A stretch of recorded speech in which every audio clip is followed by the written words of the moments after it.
Qalu ta'irukum ma'akum a in dhukkirtum bal antum qaumun musrifun. Rasul-rasul itu menjawab, nahas dan malang kamu itu adalah disebabkan kekufuran yang ada dengan kamu. A in dhukkirtum, kerana kamu diberi peringatan dan nasihat pengajaran, maka kamu mengancam kami dengan apa yang kamu katakan itu. Bal antum qaum musrifun, kamu bukanlah orang-orang yang mahu insaf, bahkan kamu adalah kaum pelampau. Waja'a min aqsal madinati rajulun yas'a, dan semasa rasul-rasul itu diancam, datanglah seorang lelaki dari hujung bandar itu dengan berlari-lari.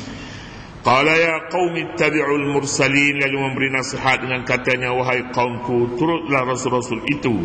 Ittabi'u man la yas'alukum ajran wa hum muhtadun, turutlah orang-orang yang tidak meminta kepada kamu sesuatu balasan, sedang mereka adalah orang-orang yang mendapat hidayat petunjuk.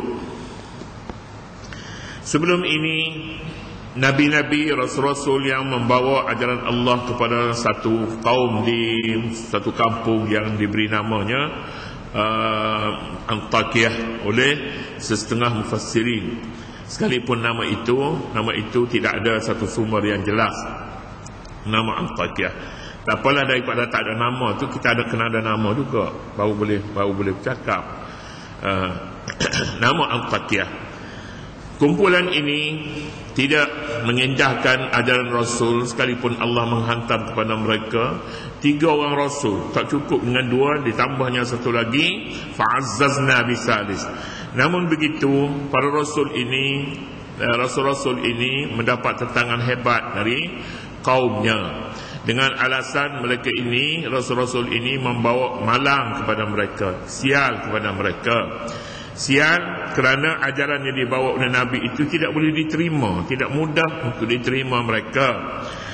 Ta'irukum ma'akum, hinggalah mereka mengancam, jika kamu hendaklah berhenti dari menyampaikan ajaran kamu ini, jika tidak kami akan rejam kamu dan kami akan bunuh kamu. Begitu sekali, bunuh. Tapi bunuh ni bukan bunuh dengan cara biasa, bunuh dengan membuang kulit, dikatakan. Dia sempat kulit dulu, kemudian dia mati dengan begitulah.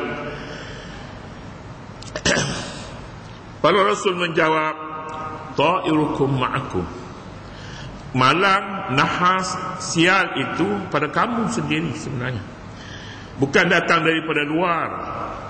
Biasanya pun begitu. Malang, kepercayaan sial, nahas, ini kepercayaan yang sedia ada. Biasanya pada orang yang tidak mempunyai ilmunya tidak cukup untuk melindungi dirinya, maka ada kepercayaannya seumpama ini. Orang yang rendah kepercayaannya, ilmunya, bila dia dengar saja sesuatu, terus dihubungkan dengan makhluk halus. Dengar saja, makhluk halus lah itu jin lah tu, itu hantu lah ini. Bagi mereka yang mempunyai sedikit ilmu, dia kata bukan, ini hantu macam lain, ini tak ada, ini hantu lain. Dia ada kewarasan berfikir, sedikit kewarasan berfikir. Penduduk kampung ini menuduh nabi-nabi sebagai kumpulan orang-orang yang membawa kepada mereka sial ataupun nahas. Ini tidak ada kewarasan langsung, kerana bezanya jauh di antara sial, di antara nahas dengan kebenaran. Adakah rasul-rasul ini pembawa nahas? Nahas itu tidak ada sebenarnya hak nahas. Semuanya datang daripada Allah Subhanahu wa taala. Nahas orang yang mempercayakan kepada buruknya nasib orang yang menggunakan angka 13 umpamanya. Ini tiada satu sandaran pun. Orang yang mempercayakan segala pekerjaan yang dimulakan pada hari Rabu tidak mendapat kejayaan. Ini tak ada satu sumber yang boleh kita baca dan boleh menyokong. Sama ada pada angka, pada benda-benda yang dianggap nahas, pada benda-benda yang dianggap boleh membawa tua, batu, kayu dan sebagainya. Tidak ada. Oleh demikian, apabila mereka ini mempercayakan Nabi-Nabi ini membawa nahas, seperti juga angka 13, seperti juga barang-barang yang barang-barang tertentu umpamanya, maka itu Nabi menjawab, qa'irukum ma'akum, nahas itu pada kamu. Kalau kamu buang kejahilan kamu, maka tidak ada nahas itu. Tak ada. Buanglah kepercayaan itu. Bila buang, kita tidak akan takut lagi, kita akan jadi seorang manusia yang berani. Sekalipun pada tempat orang katakan tempat itu dia musik orang, dia macam-macam lagi musik ni, kita buang kepercayaan itu. Buang, kita akan jadi seorang manusia yang boleh lalu pada waktu mana sekalipun. Orang mempercayakan di kubur ada hantu kubur namanya. Hantu kubur, dia tak lalu. Bukan saja di atas kubur, tepi jalan dekat kubur pun dia tak lalu. Tak lalu sebab apa? Sebab dia takut kepada hantu kubur. Sebenarnya tak ada. Pergilah pukul 3 pagi pukul Bukit Kiara tu, tak ada. Tapi orang buat alasan, ada kondo ada kat tu, kiri kanan ada kondo, dia cerah pula, cerah. Orang yang duduk kat situ tu, tak tahu berapa tahun, bertahun-tahun lamanya, tak pernah dengar pun mereka ini diusik. Tak pernah dengar pun. Ada orang masuk kubur pada waktu malam, pukul 12 malam, ada orang masuk kubur. Adakah kita rasanya mereka pernah diusik oleh makhluk halus di situ? Tak ada. Jadi kalau begitu, orang yang takut ni, orang yang takut itu, ta'irukum ma'akum, ketakutan kamu kepada sial, kepada nahas itu tiada pada orang lain, pada diri kamu. Buang perkara itu, nescaya kamu menjadi seorang manusia yang tidak takut. A'in zukirtum bal antum qaumun musrifun. A'in zukirtum, patutkah kerana kamu diberi peringatan dan nasihat pengajaran? Patutkah aku yang datang memberi kepada kamu nasihat pengajaran, tiba-tiba kamu mengatakan disebabkan pengajaran itu maka nasib kami nahas, nasib kami malang, kami tidak beruntung lagi dengan sebab kamu? Tidak patut sama sekali. Kamu adalah golongan yang melampau. Melampau artinya bertindak tanpa had, melebihi batas. Melebihi batas artinya jin bukan tak ada, syaitan bukan tak ada, makhluk halus bukan tak ada. Tapi kamu mempercayai makhluk halus boleh membawa malang, boleh membawa nahas, boleh membawa keburukan, kerugian, itu melampau. Bal antum qaumun musrifun. Habislah cerita Nabi, 3 orang Rasul yang disebutkan dahulu berada dalam keadaan membimbangkan, dalam keadaan malang. Dan narjumannakum, kami akan lontar kamu dengan batu. Wala yamassannakum minna azabun alim, kami akan timpakan ke atas kamu azab yang pedih. Maknanya kami akan sembelih kamu, itu maksudnya. Kami akan bunuh kamu, rejam, dan hak yang kedua itu lebih tinggi daripada rejam. Kami akan rejam kamu dan kami akan bunuh kamu. Pada ketika ini datanglah satu orang dari hujung bandar. Waja'a rajulun min aqsal madinati rajulun waja'a min aqsal madinati rajulun yas'a, dan semasa rasul-rasul itu diancam, datanglah seorang lelaki dari hujung bandar itu dengan berlari-lari. Berlari-lari. Siapa orang itu? Itu rajul yang datang itu. Mengapa dia datang? Sebab dia dengar rasul-rasul ini terancam. 3 rasul ini, dia itu tahu daripada mana? Itu yang duduk di hujung kampung, kadang-kadangnya hujung bandar. Kadang-kadang dia tidak dikenali orang tak kenal dia, tapi dia adalah seorang manusia yang beriman, seorang manusia yang tahu baik buruknya. Duduknya di hujung. Orang ni bukan orang dikenali, bukan orang kaya mungkin. Bukan. Sebab orang kaya dia tidak duduk di hujung, dia duduk di tengah-tengah bandar. Tengah-tengah bandar. Dia duduk tempat-tempat mewah. Dia duduk. Siapa orang kaya? Orang miskin dia dihimpit-himpit duduk ujung sekali. Siapa orang pun tak tahu dia berada di mana. Aqsal Madinah. Aqsa ni maknanya jauh. Masjid Al-Aqsa, masjid jauh. Pada ketika itulah jauh, tapi dia dekatkan oleh Sayyidina Umar radhiyallahu anhu dengan Haji Salahuddin Al-Ayyubi. Jadi dekatlah, sebabnya dimakmurkan dengan masjid, dimakmurkan dengan orang mukmin. Waja'a min aqsal madinati, dan datang pula semasa Rasul itu diancam, datang seorang lelaki dari hujung bandar itu dengan berlari-lari. Mengapa tidak berlari-lari? Sedangkan 3 orang Rasul sedang diancam untuk dibunuh dan direjam. Mestilah diselamatkan dengan segera, seberapa yang boleh, walaupun melalui tenaga seorang lelaki. Dalam bahasa Arab, biasanya rajul ini lawan kepada nisa. Nisa maknanya wanita, perempuan. Rajul laki-laki. Rajul laki-laki. Orang Indonesia disebutnya pria. Tapi laki-laki di sini bukan laki-laki lawan perempuan, tidak. Laki-laki ini orang yang mempunyai kelakian, yang mempunyai sifat-sifat rujulah, sifat-sifat kelakian. Laki-laki lawan perempuan kadang-kadang dia lebih takut daripada orang perempuan lagi. Takut hantu. Orang perempuan lebih berani pun ada, laki-laki tapi takut. Tapi bila orang ini dia ada rujulah padanya, lain daripada rajul. Rujulah ini orang berani, laki-laki tapi berani. Kadang-kadang sifat rujulah itu orang perempuan juga rujulah, sebab dia berani. Bukan saja berani, tetapi rujulah ini ialah orang yang mempunyai sifat-sifat kesempurnaan padanya. Mempunyai marwah, mempunyai tanggungjawab, mempunyai keikhlasan, bertindak tegas. Ini orang laki-laki namanya, yang mempunyai sifat-sifat kelakian.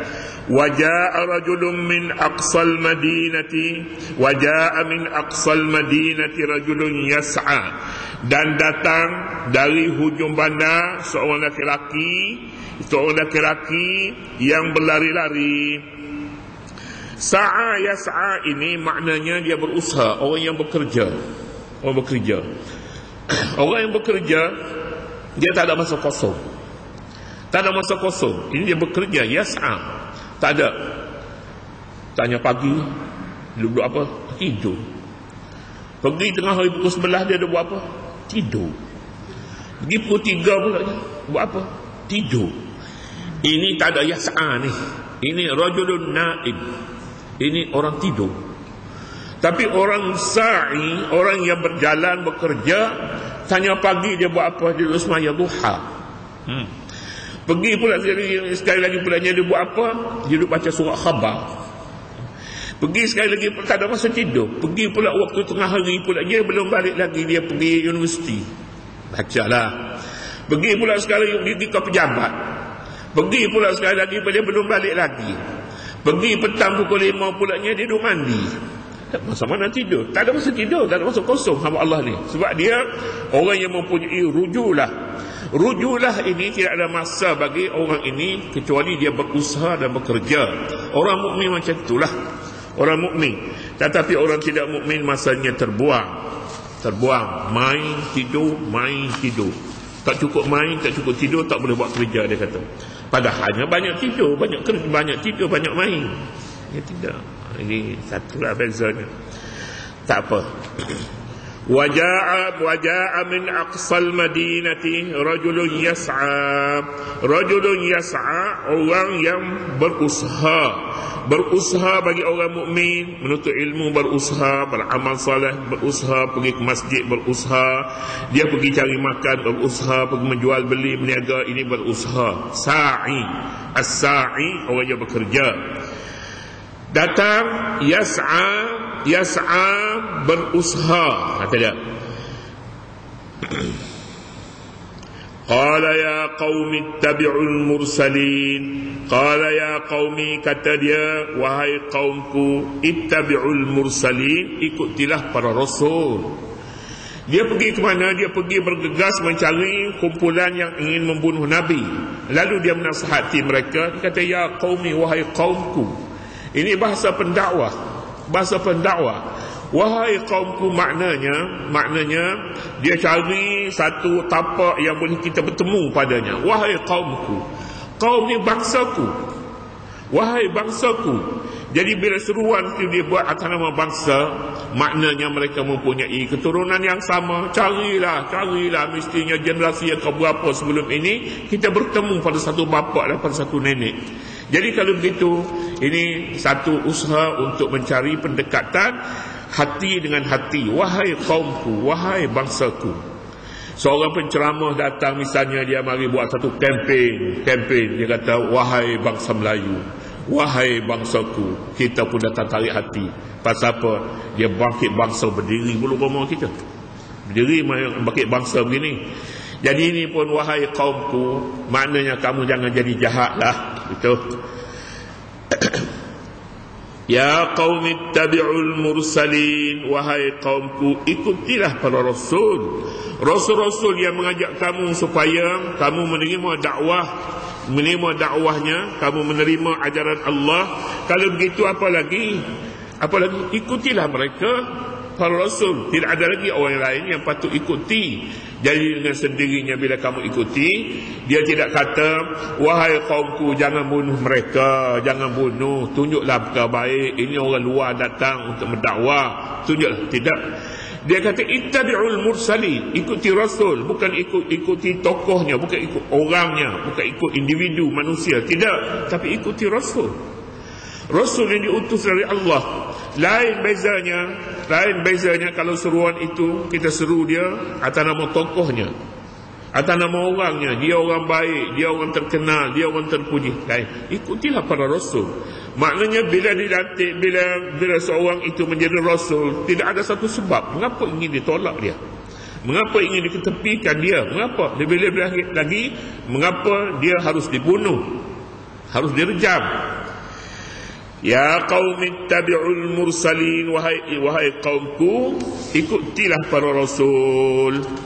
Ittabi'u man la yas'alukum ajran wa hum muhtadun, ikutilah para rasul yang tidak meminta kepada kamu sebarang upah, wa hum muhtadun, dan sedangkan mereka itu mendapat petunjuk. Di sini alasannya diberi. Rasul dia tidak meminta sebarang maslahat, sebarang upah. Tidak ada maslahat, kepentingan pribadi tidak ada pada Nabi.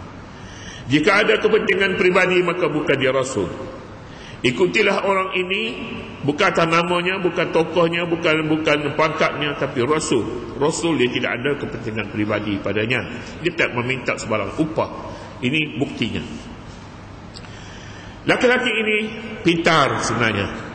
Sekalipun duduknya di hujung bandar, tempat orang tak sampai pergi, tapi pintar, akal. Siapa orang ini? Ini bakalinya orang mukmin yang duduk di tengah-tengah masyarakat yang bukan mukmin. Duduk dalam perkampungan orang yang tidak beriman, tetapi akalnya tidak dapat dihakis pemikirannya oleh persekitarannya, oleh zamannya, oleh musuh-musuhnya. Ada orang yang begitu. Ada. Kebanyakan orangnya bila berada dalam satu masyarakat mempengaruhinya. Masyarakat yang kotor, dia akan turut menjadi kotor. Tetapi orang ini tidak. Sebab itulah istimewa. Dia bergegas datang dari jauh untuk menyelamatkan Nabi, 3 orang Nabi dari dibunuh dengan alasan diberi. Orang diberi, tengok dulu apa dia ajar. Yang dia ajar itu dia katakan agama datang daripada Allah. Tengok dia minta upah, tak minta upah. Kalau dia tak minta upah, kerja yang seumpama itu sehingga sampai dia nak dibunuh, dia tak berhenti lagi, dia tidak takut. Ini bukan orang biasa. Di sini saja dalilnya. Dia tidak memandang kepentingan pribadi. Ya, ini orang yang berjuang sebenarnya. Orang yang berjuang. Kalaulah kamu lihat dia ini, orang ini mementingkan dirinya sendiri, banyak kepentingan pribadi yang diperjuangkan, maka dia bukan perjuangan.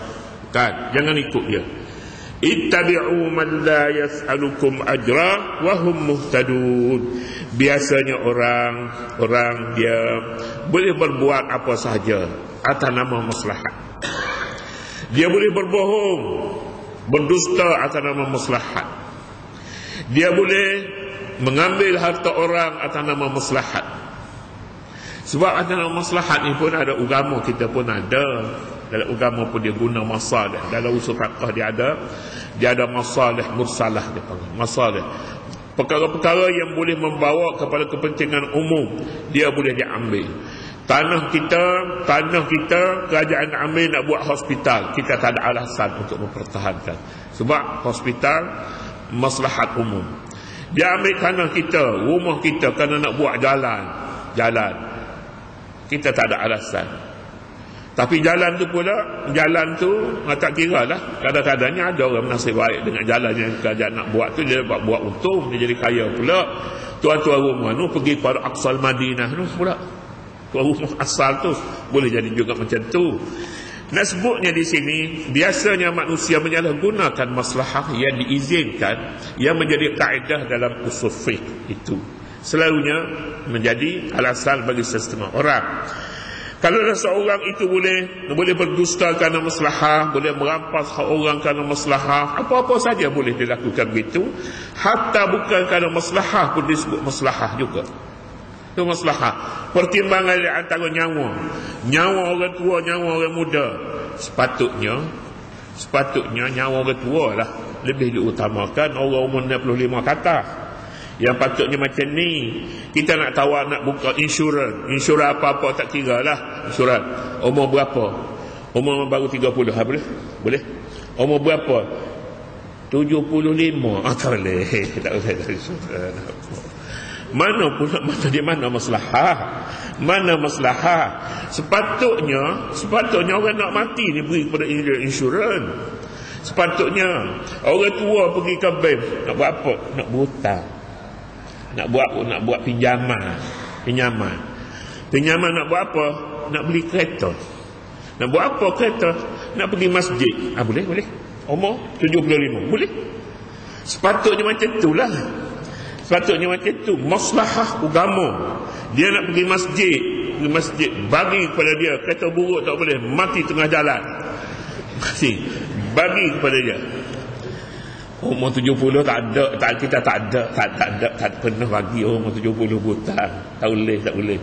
Pergi yang umurnya baru dapat kerja. Kerja di mana? Kerja Petronas. Nak berapa? Belum tak gaji lagi. Baru dapat tawaran. Boleh tidak? Tengok, maslahah juga tu. Maslahah kita bagi orang muda ni, kata dia bayar hutang. Kita bagi orang 70 ni, esok lusa dia mati. Jadi mengapa maslahah itu tidak dipakai dengan betul? Maslahah ni dusta sebenarnya. Maslahah ni dusta. Jadi oleh kerana itu, sekurang-kurangnya kita buat. Orang muda pun boleh pinjam, orang tua pun boleh pinjam. Boleh, insurans lah kita nak sebutnya. Tapi orang tua nak mati tak boleh. Ini dusta sebenarnya. Ini zalim. Pertimbangan yang dibuat tidak adil. Saya rasa lah, pasal kita umur kat 70 lah, kita duduk sebelah ni tadi, sebelah 70 ni. Sepatutnya dipertimbangkan begitu. Dia tanya pula lagi, merokok tak merokok? Sikit-sikit ada lah. Lagi tak boleh. Keluarga ada kena penyakit kanser apa? Sepupu ada, sepupu tak boleh lah. Terdekat itu ada. Mana boleh pertimbangan yang seumpama itu? Ini pertimbangan saya tahu tu pasalnya ada hubungan dengan saya pun, dia kerja benda ni juga, dia tanya benda-benda macam ni. Jadi saya pun termasuklah kepada saya, ini satu perkara yang tak betul lah. Tak betul. Tapi betul tak betul pun dia kata itulah meniaga. Kita meniaga bukan nak rugi, kita nak untung. Tapi nak sebutnya maslahah untuk agama. Ittabi'u man la yas'alukum ajran wa hum muhtadun. Turutlah orang yang tidak meminta kamu suatu balasan, sedangkan mereka adalah orang yang mendapat hidayah petunjuk. Jadi oleh kerana orang ni tidak ada maslahah kepentingan peribadi yang dipentingkan olehnya, tetapi mereka ini semata-mata kerana mencari hidayah, maka itulah orangnya, iaitu 3 orang Nabi yang menyampaikan hidayahnya, dakwahnya kepada kamu. Seterusnya, wa ma li ala a'budul ladzi fatarani. Allah Subhanahu wa taala a'lam. A'udzu billahi minasyaitonir rajim. Bismillahirrahmanirrahim. Rabbana atina ma wa'adtana 'ala rusulik wa la tukhzina yawmal qiyamah innaka la tukhliful mi'ad. Wa sallallahu ala nabiyyina Muhammad wa ala alihi wa sahbihi wa sallam. Walhamdulillahirabbil alamin.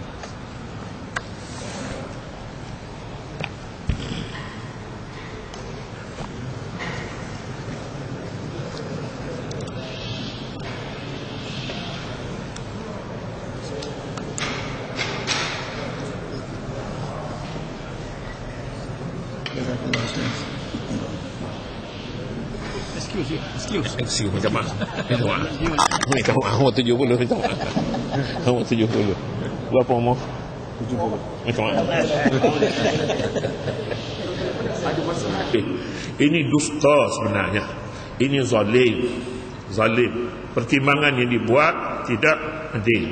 Saya rasalah pasal kita umur kat 70 lah. Kita duduk sebelah ni tadi, sebelah 70. Sepatutnya dipertimbangkan begitu. Dia tanya pula lagi, merokok tak merokok? Sikit-sikit adalah kata yang sikit. Oh, lagi tak boleh. Keluarga ada kena penyakit kanser apa? Sepupu ada, sepupu tak boleh lah. Terdekat itu ada. Mana boleh pertimbangan yang seumpama itu? Ini pertimbangan saya tahu tu pasalnya ada hubungan dengan saya pun, dia kerja benda ni juga, dia tanya benda-benda macam ni.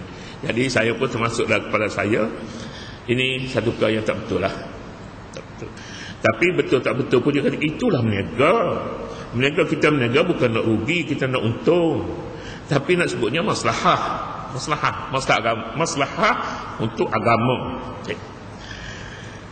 Ittabi'u man la yas'alukum ajran wa hum muhtadun. Turutlah orang yang tidak meminta kamu suatu balasan, sedangkan mereka adalah orang yang mendapat hidayah petunjuk. Jadi oleh kerana orang ni tidak ada maslahah kepentingan peribadi yang dipentingkan olehnya, tetapi mereka ini semata-mata kerana mencari hidayah, maka itulah orangnya, iaitu 3 orang Nabi yang menyampaikan hidayahnya, dakwahnya kepada kamu.